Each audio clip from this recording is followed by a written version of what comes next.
तो जब तुम इन दो कंपाउंड्स को मिक्स करोगे तो बनेगा। सर, मैं आई गो टू टॉयलेट। ये लो, चले मूतने साहब। ब्रेक में नहीं जाते बनता क्या? वो सर ब्रेक में अजीब सी चीजें होती है टॉयलेट में। ये क्या? ये बैटल तो बड़ी खतरनाक लग रही है। चड्डा, मैं तुम्हें चुनता हूँ। चड्डा चड्डा चड्डा चड्डा एक रॉक टाइप पोकेमॉन जिसका बाप ऑटो चलाता है और ये भाटे मार के लोगों के सर फोड़ देता है। पागल सा कहीं का। ये चड्डा को कैसे हराएगा? हाँ, अब इसको क्या होगा? पापे, मैं तुझे चुनता हूँ। पापे पापे एक पंजाबी गैस टाइप पोकेमॉन जो कि मूली का पराठा खा के इतनी जहरीली ठुस्सी मारता है कि पूरी दुनिया खत्म हो जाए। पापे एटॉमिक गैस ठुस्सी। चड्डा चड्डा क्या करूँ? मुझे नहीं पता भाई, मेरे तो बीवी बच्चे हैं।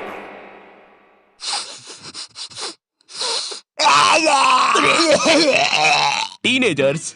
नहीं, ये वीडियो ऐसे स्टार्ट नहीं होगी। ये तो बस मैं तुम्हें बताना चाहता था कि ब्रेक में बॉयज टॉयलेट में कैसी हरकतें होती है, और ये भी बस उसका 1% था। गर्ल्स टॉयलेट के बारे में मुझे ज्यादा पता नहीं है, या मुझे पता है।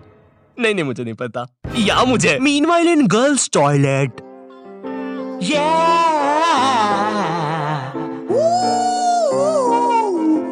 ये कहानी है गर्ल्स टॉयलेट के पीछे की। जी हाँ दोस्तों, गर्ल्स टॉयलेट जहाँ लड़कियां सुपर हीरो बन के थर की बुड्ढों को बचाती है। यहाँ पर खुशियाँ और अमन से रहे लोग। क्या? अरे भाई, फिर तुम ही बताओ, लड़कियों को इतना टाइम क्यों लगता है बाथरूम में? छोड़ो यार, मैं वीडियो स्टार्ट करता हूँ। टीनेज, जब बच्चा अपने आप पर ध्यान देना शुरू करता है, वो कैसा दिखता है, उसके बाल कैसे है, वो क्या पहनता है, और जब उसे पता चलता है कि उसका तो सब कुछ ही बर्बाद हो रखा है। मुझे याद है 8th 9th में मैं अपने पूरे बाल खड़े करके स्कूल जाता था, बिल्कुल टेक्टन 7 की ये जिन कैरेक्टर की तरह। तेल पानी लगा के स्कूल निकल जाता था। स्कूल पहुंचते पहुंचते बालों का ऐसा रबड़ी नूडल बन जाता था। खैर ये फिर भी अच्छा लग रहा है क्योंकि ये रोनाल्डो है, मैं रोलेंडो लगता था। स्कूल यूनिफॉर्म भी ना मेरी माँ ने मेरे को बचपन से बड़ी ही पहनाई है, और ऐसा भी नहीं कि 1-2 नंबर बड़ी, सीधे 4 या 5 नंबर बड़ी। स्कूल में जो बच्चे होमवर्क करके नहीं आते थे ना, वो मेरे अंदर आके ही छुपते थे। इतने बड़े कपड़े। छुपे रे भाई, बहुत जगह है यहाँ पे तो। अरे तुम दोनों? आप कौन हो? अरे मैं पापे हूँ। पापे? अब तू तो 4 दिन से लापता है ना, हमने बाहर तेरे पोस्टर्स देखे। 4 दिन? मुझे तो यहाँ पे 40 साल बीत चुके हैं। देखो इसकी यूनिफॉर्म के अंदर टाइम बहुत तेज चलता है। बाहर भली 4 दिन ही हुए होंगे, लेकिन यहाँ मैंने 40 साल जी लिए हैं। मैं जब अंदर आया था मैं भी तुम्हारे बराबर का ही था। माँ को देखे आज 40 साल हो चुके हैं। पापे 4 दिन से गायब है मेरा बच्चा, कुछ खाया होगा कि नहीं? अब जैसे जैसे तुम टीनेज में आ रहे होते हो, तुम्हें तुम्हारे बालों पर, कपड़ों पर शर्म आने लगती है। मुझे याद है मैं बचपन में वो चौड़ा सा हुक वाला बस्ता लेके स्कूल जाता था, जो साला आते जाते गेटों में फंस जाता था। लेकिन इस बस्ते में एक बेस्ट बात तो थी यार, ये जो आइट साइड से एरोप्लेन के पंखे निकले हैं ना, ये इतना कूल डिजाइन पता है क्यों बनाया था? बच्चों के उड़ने के लिए। अब मुझे पता है तुम मेरे पे यकीन करोगे ही नहीं। रुको, चल कूद के बता। भाई पक्का नहीं?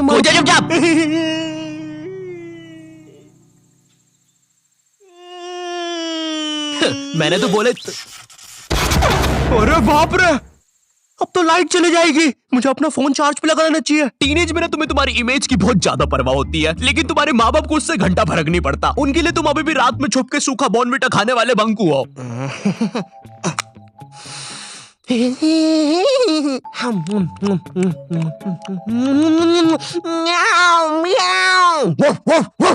बॉर्नविटा सूखा तो बिल्कुल ना खाने दे बच्चों को। भाई मेरी इमेज की तो ना पहले से ही धज्जियां उड़ रखी थी मेरी मम्मी की वजह से। मैं ना स्कूल बस से जाता था, और डेली जैसे ही मैं बस में चढ़ने वाला होता था, उसी समय मेरी मम्मी को याद आता था, अरे ये दूध पीना तो भूल ही गया। भगते भगते उबलता हुआ दूध और बादाम लेके मेरी मम्मी बस के सामने खड़ जाती थी कि जब तक मैं वो उबलता हुआ गरम गरम दूध खत्म नहीं करूंगा कोई कहीं नहीं जाएगा। भाई मेरी माँ एक दूध के गिलास और 2 बादाम के साथ पूरी बस हाईजैक कर लेती थी। अब ना सारा प्रेशर मुझ पे होता था, क्योंकि मुझे वो 100 सेल्सियस का लावा जितना गर्म दूध 10 सेकंड में गटकना है। क्योंकि अब बस के सारे बच्चे इंक्लूडिंग ड्राइवर और कंडक्टर भैया सबकी नजर मुझ पे ही है। वो गर्म दूध गटकने के बाद मेरा गला कुछ ऐसा हो जाता था। वैसे ये मेरी फोटो लीक कौन कर रहा है बे? टीनेज में तुम्हारे माँ बाप तुम्हारी प्राइवेसी की धज्जियां उड़ा के रख देते हैं। एग्जाम्पल के लिए अगर तुम अपना फोन कहीं छोड़ के जाओगे, ये पक्का चेक करेंगे, और अगर तुम बोल के जाओगे मेरे फोन पे किसी का भी फोन आए तो उठाना मत, फिर तो पक्का उठाएंगे। और चलो फोन उठा लिया कोई दिक्कत नहीं है, लेकिन अब बात भी तो करो सामने वाले से। फोन उठा के चुपचाप खड़ जाएंगे। इनको पता लगाना होता है कि सामने वाला कौन है, क्योंकि इनको लगता है कि तुम्हें बस लड़कियां ही फोन करेगी। हेलो, ये कौन लड़की फोन कर रही है तेरे को? अरे मम्मी आकाश है, ध्यान से सुनो। तो इसकी आवाज लड़की जैसी क्यों आ रही है? क्योंकि दिमाग में लड़की घुसा के रखी है आपने, और लड़की बोल के उसकी अलग बेइज्जती मार रहे हो। क्या सच में मेरी आवाज इतनी लड़की जैसी है? कहीं मैं सच में तो लड़की नहीं? बहुत हो गया, अब मैं अपनी शक्तियों का गलत इस्तेमाल करूंगा। और इसी तरह आकाश ने अपनी शक्तियों का गलत इस्तेमाल शुरू कर दिया। बेबी एक बार फिर से बोलो ना प्लीज ना। रिचार्ज करवाओ ना सोना बाबू। विंगाडियम लेवियोसा। सुनो सुनो, मेरी सारी जायदाद मेरी बेबी के अकाउंट में डाल दो। और हाँ, 253 का रिचार्ज। 256 का बाबू। 256 का रिचार्ज भी कर दे। हो गया सर, हो गया, काउंटर मत तोड़ो हमारा, हो गया। Baby baby baby baby. सब छोड़ के चले जाते हैं। और इसी तरह आकाश बन गया दुनिया का सबसे बड़ा स्कैमर। ये ऐसे क्यों हंस रहा है? मुझे क्या पता, शायद जो नशे अभी हम करने वाले हैं उसने पहले ही कर लिए होंगे। तो तेरी गर्लफ्रेंड नहीं है फिर? नहीं है, बोला तो सही। ठीक है जा। वैसे एक सेकंड, नशे के बारे में क्या बोला तू? अगर तुम अपने फोन की तरफ देख के इतना सा भी मुस्कुरा दोगे ना तो इन्हें लगेगा तुम अपनी गर्लफ्रेंड से बात कर रहे हो। और चलो मान भी लेते हैं अगर मैं अपनी गर्लफ्रेंड से बात कर रहा हूँ तो मैं मुस्कुराऊंगा क्यों? अरे भाई वो गर्लफ्रेंड है मेरी, जोकर थोड़ी ना। अरे अरे नहीं नहीं। ओए सुरेश, क्या तुम्हें ये नाव वापस चाहिए? अंदर आओ। ओए रहने दे, नाली वाली नाव है वैसे भी, तू ही रख ले। और तेरे को शायद कहीं देखा है मैंने।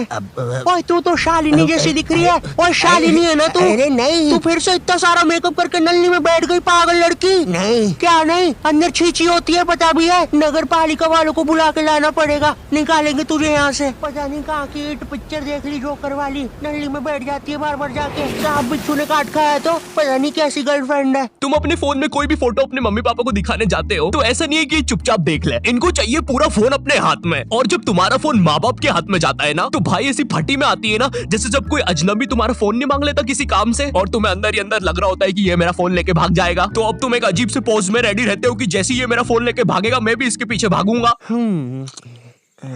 अरे ये नेटवर्क, अरे ये नेटवर्क ही नहीं आ रहा।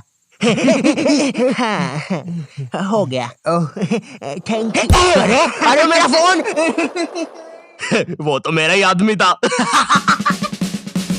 हेलो, आई होप तुम्हें वीडियो पसंद आया होगा। मैंने काफी नई चीजें डाली थी इस वीडियो में, आई होप तुम्हें पसंद आई होगी। और अगर पसंद आती है तो लाइक मारो, ठीक है? मेरे लिए इतना तो कर ही सकते हो, चलो जल्दी से लाइक मारो। एंड आई नो, ठीक है, वीडियो बहुत ज्यादा लेट हो गई है, मुझे पता है। देखो मेरी लाइफ में बहुत सारी चीजें चल रही है, लेकिन मेरी बात सुनो, इधर आओ, अपना कान लेके आओ इधर। ट्रस्ट करो मुझ पे, आने वाले टाइम में मैं तुम्हें ऐसा कंटेंट लाके दूंगा, तुमने सोचा नहीं होगा कि ऐसा भी कुछ बन सकता है क्या। तो हाँ, चिपके रहो मुझसे तब तक, ठीक है? कहीं नहीं जा रहे हो तुम लोग। और तुम लोग मुझे इंस्टाग्राम पर फॉलो कर सकते हो, मैसेज भी कर सकते हो, मैं रिप्लाई कर देता हूँ। तो फिर बोलते हो कि अरे रिप्लाई कैसे कर दिया। मेरे सेकंड चैनल को भी सब्सक्राइब कर सकते हो, मैं उस पर कंटेंट डालने वाला हूँ काफी कुछ। और अगर इस चैनल पे नए हो तो सब्सक्राइब करो। मैं मिलता हूँ तुमसे नेक्स्ट वीडियो में, तब तक के लिए बाय।